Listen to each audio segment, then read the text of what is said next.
Star Mahesh Babu నటించిన నేనొక్కడినే సినిమాతో తెలుగు తెరకు పరిచయమైన హీరోయిన్ కృతి సనన్. కానీ ఆ తర్వాత అంతగా ఆఫర్స్ రాకపోవడంతో బాలీవుడ్ కి మకాం మార్చింది. అక్కడే బ్యాక్ టు బ్యాక్ మూవీస్ చేస్తూ స్టార్డమ్ అందుకుంది ఈ భామ.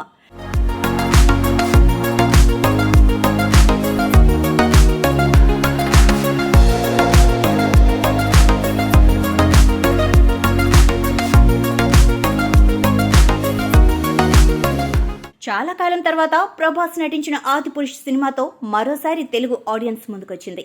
ఇందులో సీత పాత్రలో అద్భుతమైన నటనతో మెప్పించింది. ప్రస్తుతం హిందీలో వరుస సినిమాలు చేస్తూ బిజీగా ఉంది. సినిమాలతో క్షణం తీరిక లేకుండా ఉన్నారు ఈ బ్యూటీ.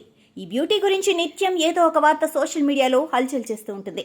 ఈ క్రమంలోనే తాజాగా ఓ ఇంటర్వ్యూలో పాల్గొన్న ఈ బ్యూటీ తనకు కాబోయే భర్త గురించి షాకింగ్ కామెంట్స్ చేసింది. అలాగే అతడిలో ఎలాంటి క్వాలిటీస్ ఉండాలన్న విషయాలను వివరించింది. నాకు కోరికలు చాలా తక్కువ, ఇది కావాలి అది కావాలి అని అడగను. ఎందుకంటే అలాంటి కోరికలు ఉంటే మనం చాలా ఒత్తిడికి లోనవుతాం. మనకు కావాల్సింది నిజానికి భిన్నంగా ఉంటుంది. నాకు అలాంటి వ్యక్తి కావాలని కోరుకుంటాను, కానీ నిజానికి నాకు అతడి నుంచి కేవలం సింప్లిసిటీ, నిజాయితీ మాత్రమే ఉండాలి. అలాగే నన్ను ఎప్పుడూ నవ్వించాలి. నన్ను, నా పనిని గౌరవించే వారితో గంటల తరబడి మాట్లాడగలను.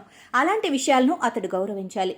నా ఆలోచనలతో ఎవరైనా సరిగ్గా సరిపోతారని నేను అనుకోను, కానీ ఎల్లప్పుడూ నన్ను సురక్షితంగా చూసుకోవాలి అంటూ చెప్పుకొచ్చింది.